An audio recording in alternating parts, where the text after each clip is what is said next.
Alright, so we're going to talk about functions. You already studied some of the functions that PHP already have defined. Like, return the string length. But you can create your own custom functions. So why do you want to create custom functions? Basically, whenever you have certain things that repeat, whenever you're finding yourself copying and pasting lines of code, usually means you can probably create a function to group that together so that you don't have to do copying and pasting. It also follows the dry principle, do not repeat yourself. If you have a lot of codes, for example, look at this. It has all these codes that are just repeated, right? It looks very messy. You're basically repeating the same thing over and over again. So in Coding Dojo, if you have codes that are just repeated where you copy and paste, I'll probably tell you that you need to create functions or you need to group it. Okay, I don't like repeated codes. It's not Coding Dojo style. So we like codes that are short and clean, and that looks beautiful. Alright, so in some of the example, I didn't follow some of the things that I told you guys to do, so I'm fixing it. Basically, functions takes certain information, or it can take multiple information, and it just returns different information. So it takes input parameter, performs series of operation, and then returns a variable. So you can go through some of these examples. Okay, but let's create some functions. So let's say I want to create a custom function that what should we do? Okay, let's just create a very basic function called basic. And this is not going to take any of the input parameters. I'm going to put it here. This one, let's say I don't even need input parameter. I'm just going to, let's say I'm going to do a for loop. I is equal to just this. And then I'm going to echo star.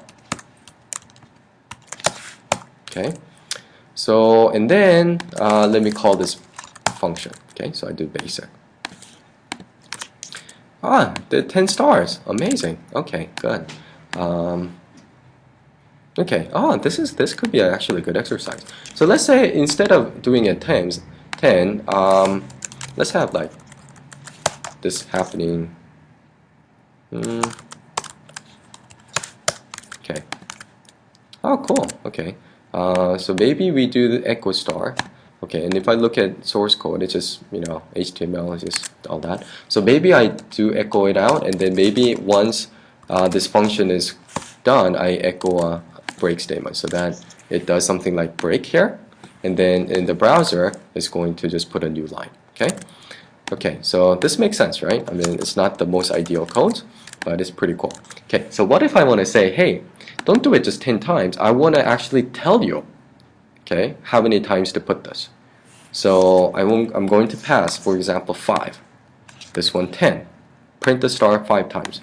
15 times. 20 times. 5, 3, 2, 50. Then what I can say is, okay, this basic needs an input. So I'm going to say, I'm going to store that value that gets passed into a variable called max. And I'll say, replace that with max and echo. Okay, so if I do this, beautiful. Okay, that was really cool. Okay, kind of nice, right? Okay, so I passed 5, and then that got passed to max, and then it just ran this. Okay, so this is how you can create a function and pass parameters to this. What if I said, hey, I actually don't want star, I will tell you what to type. So here, I actually want you to print that. I want you to print sharp $, %. Okay, so do this with me so that you understand how this works. And then this one, okay. So let's see how this works. Now if I run this, it still works, but I thought it was given error, but okay. But let's say I'm going to pass that into, that is going to be saved in a variable called string, and I'm going to echo out the string like that. I'll run it. Wow, that was pretty cool, huh? Okay. Okay, but now let's do something. Okay, I'm just going to call the basic. And if I ran basic, notice how I didn't pass the input parameters? It's going to freak out, and my server is like, hey, you're missing argument 1 for this basic function. You said you're going to pass me the maximum value in the string. You told me that you were going to pass 2 parameters, and you freaking just passed me 0 variable. So that's basically what it means. Okay. All right. So there are a few ways. One, I mean, you can set default parameter and say, hey, take the value that the user gives you, but if they don't have anything, maybe have the default value be 7, because I like number 7. And if someone didn't specify the string, then have the default value be this. Okay.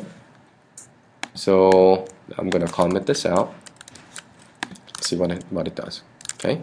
Now it doesn't return any error message, right? The error message basically was, if I didn't have that, it was, hey, you're missing argument.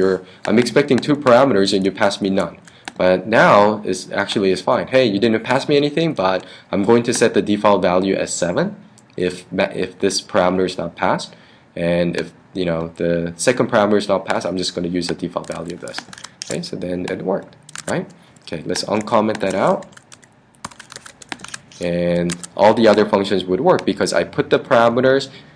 So max is on this case set as 5, on this case 10, and so forth. Okay.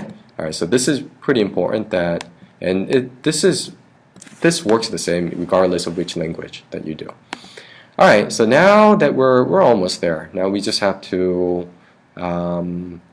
see how we can teach how the function can return data. Okay. So let's do this. Okay, so maybe let's save this example. Okay, let's create another function. So here in this function, let's do something fun. Okay, what I'm going to do is I'm going to create a function called return random name. Okay, and the name of the function we like to put lowercase.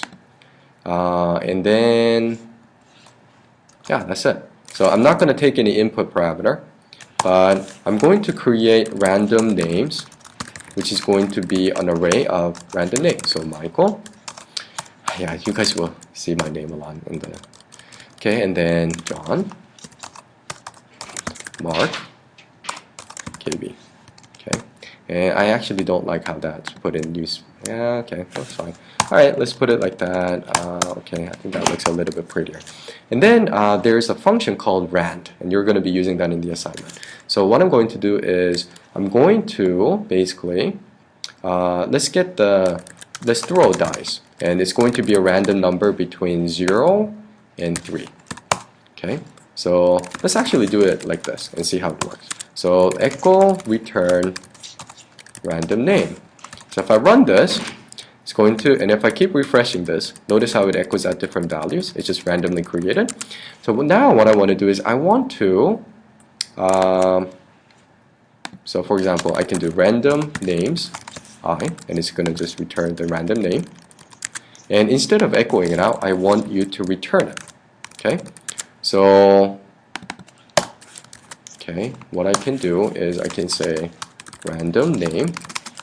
So random name is going to be set with the value that's returned from that function.